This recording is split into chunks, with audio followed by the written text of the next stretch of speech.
कथा के बीच में मिस हो गई, बहुत सारी बातें रह जाती हैं। अनन्यास चिंतयन्तो माम ये जना पर्युपासते तेषाम नित्यभियुक्तानाम योगक्षेमम वहाम्यहम्। तो दादा का ये प्रश्न है कि जो संत महात्मा हैं उन्हें तो कुछ चाहिए ही नहीं, वो तो कुछ चाहते ही नहीं है, बेपरवाह हैं। तो उन्हीं को भगवान ये आश्वासन क्या दे रहे हैं कि आपके पास जो है मैं उसकी रक्षा करूंगा, जो नहीं है वो मैं प्रदान करूंगा। उन्हें कुछ चाहिए ही नहीं। तो भगवान यहाँ पे जो ये बोल रहे हैं वो किनको बोल रहे हैं? जो अनन्य रूप से भगवान का चिंतन करते हैं। वो किनको बोल रहे हैं? जो अपने देह से और दैहिक संबंधों से आसक्ति हटाने का प्रयास कर रहे हैं। हटा ली या नहीं, हटाने का प्रयास भी कर रहे हैं, उनके लिए भी ये है। जैसे मैंने बताया कि अनन्यास चिंतयन्तो माम का अर्थ क्या है कि कोई आसक्ति से नहीं, किसी व्यक्ति को नहीं देखता, वो व्यक्ति हर जगह अपने ठाकुर जी की उपस्थिति देखता है, अनन्य रूप से हर जगह अपने भगवान को ही देख रहा है, भगवान की कर रहा है। तो जो आपके पास है मैं उसकी रक्षा करूंगा। आपके पास क्या है? जो आपका भजन है, मैं उस भजन की रक्षा करूंगा। और जो आपको अभी चाहिए भगवत प्राप्ति के लिए, मैं वो आपको बड़ी सरलता से प्राप्त कर दूंगा।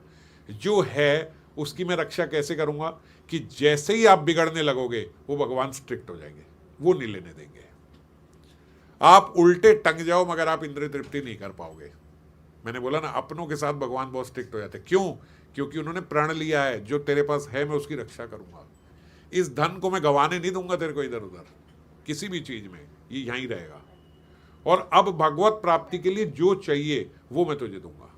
वो सारा वातावरण, वो एनवायरमेंट, वो आसपास के लोग, वो सब उसको ऐसा प्रदान कर देंगे कि भक्ति के अलावा कुछ कर ही ना पाए वो।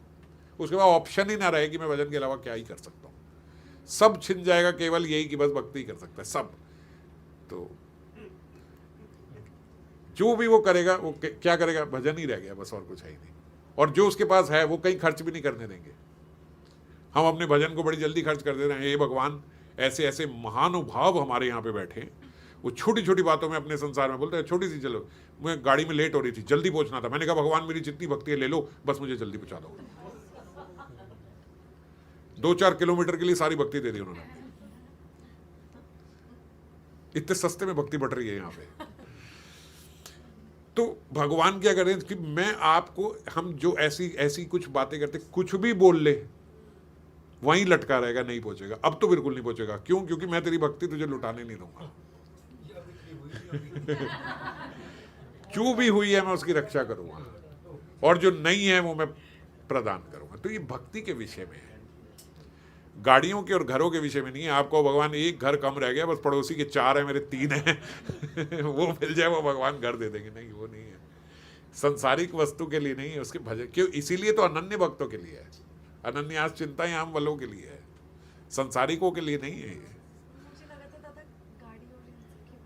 मिल जाएगा कि आपके पास आ गई मेरे पास भी आएगी नहीं, ये सब नहीं, अनन्य भक्तों के लिए है। योगक्षेमम वहाम्यहम्। जो नहीं है, इसीलिए मैंने कहा ना, भक्तों के साथ स्ट्रिक्ट रहते हैं, उनको खर्च नहीं करने देते उनका भजन। ठीक है, जय राम। हाँ,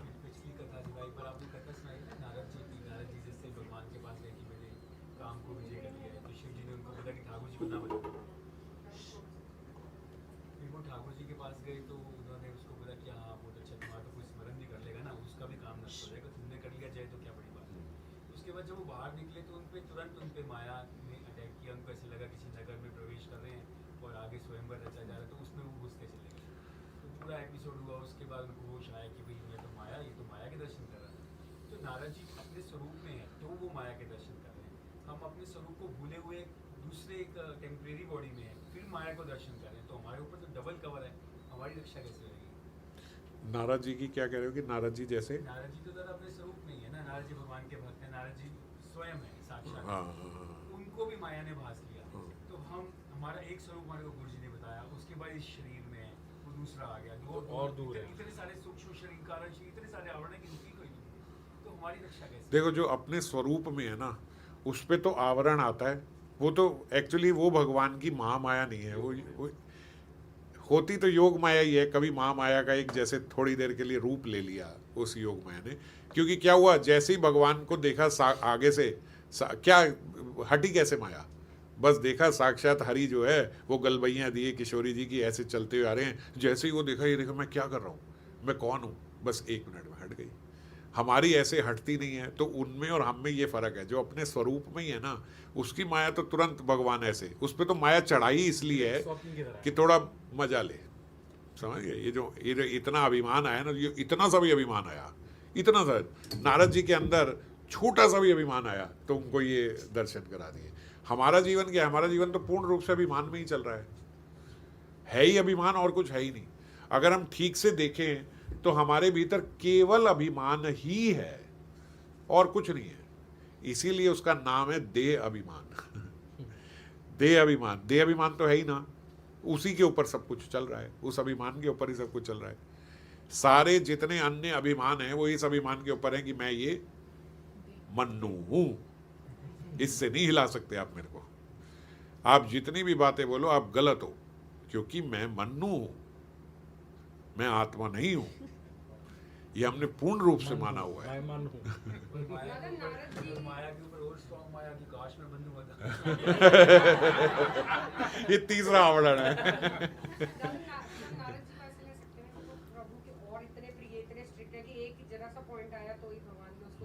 उनको शिव जी ने कहा था आप भगवान को जाके ये बात मत बताना। उन्होंने सोचा कि शिव जी भी चिढ़ गए मेरे से। मैंने इतना बड़ा कार्य कर लिया, वो कह रहे कि उनको जाके नहीं बता। उन्हीं को ही तो उन्होंने बोला है, जिन्हीं राके मेहतारी, उन्हीं को तो बोला है। तो उन्होंने बोला भगवान ने कि शिव, आपने शिव जी को तो शादी करने दी, मेरे को नहीं करने दी। बोले शिव जी मेरा बड़ा बालक है, आप मेरे छोटे बालक हो। कई जगह ऐसे भी बोलते हैं कि जो ज्ञानी है, वो ज्ञानी जो है वो भगवान के बड़े बच्चे की तरह है, और भक्त जो है वो उनके छोटे बच्चे की तरह है। ज्ञानी व्यक्ति जल्दी शरणागत नहीं हो पाता है, उसको अपने ज्ञान का थोड़ा अभिमान रहता है, और जो भक्त होता है वो पूर्ण रूप से उनके शरणागत हो जाता है।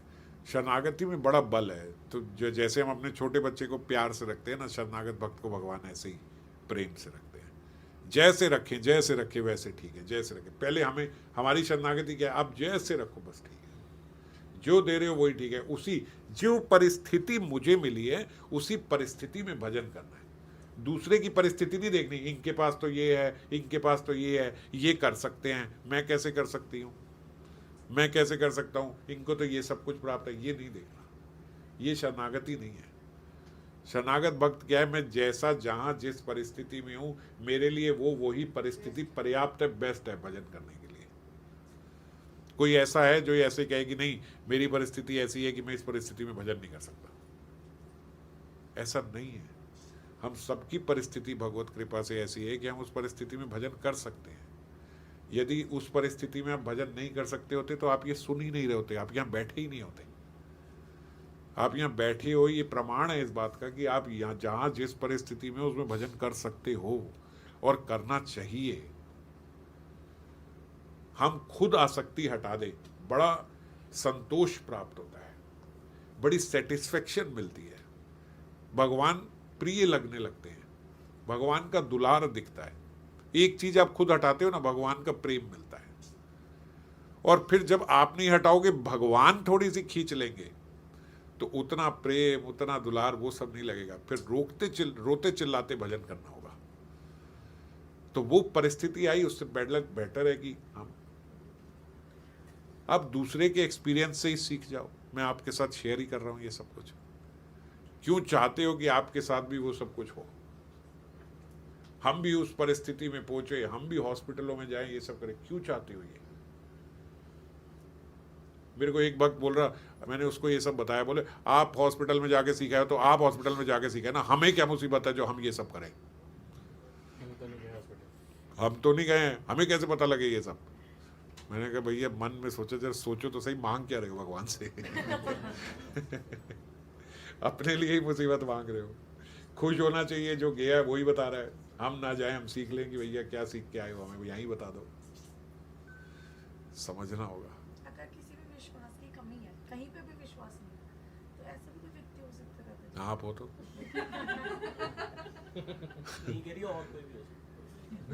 और कोई देखोगे तो आपकी दैन्यता की हानि होगी, अपनी कोई देखोगे नहीं ऐसे। तो ये विश्वास वापस आएगा कैसे? ये विश्वास रखो कि ये मैं ही हूँ, बस इससे ही आपका विश्वास आगे बढ़ता जाएगा। बस इतना विश्वास रखो कि ये मैं ही हूँ जिसको किसी को विश्वास नहीं है। इतनी दैन्यता आ जाएगी ना, उस दैन्यता से आगे बढ़ते जाओगे। औरों को मत खोजो कि ऐसा और कौन है, मैं उसके साथ ही उठ बैठा करूँ। ठीक है, जय राधे।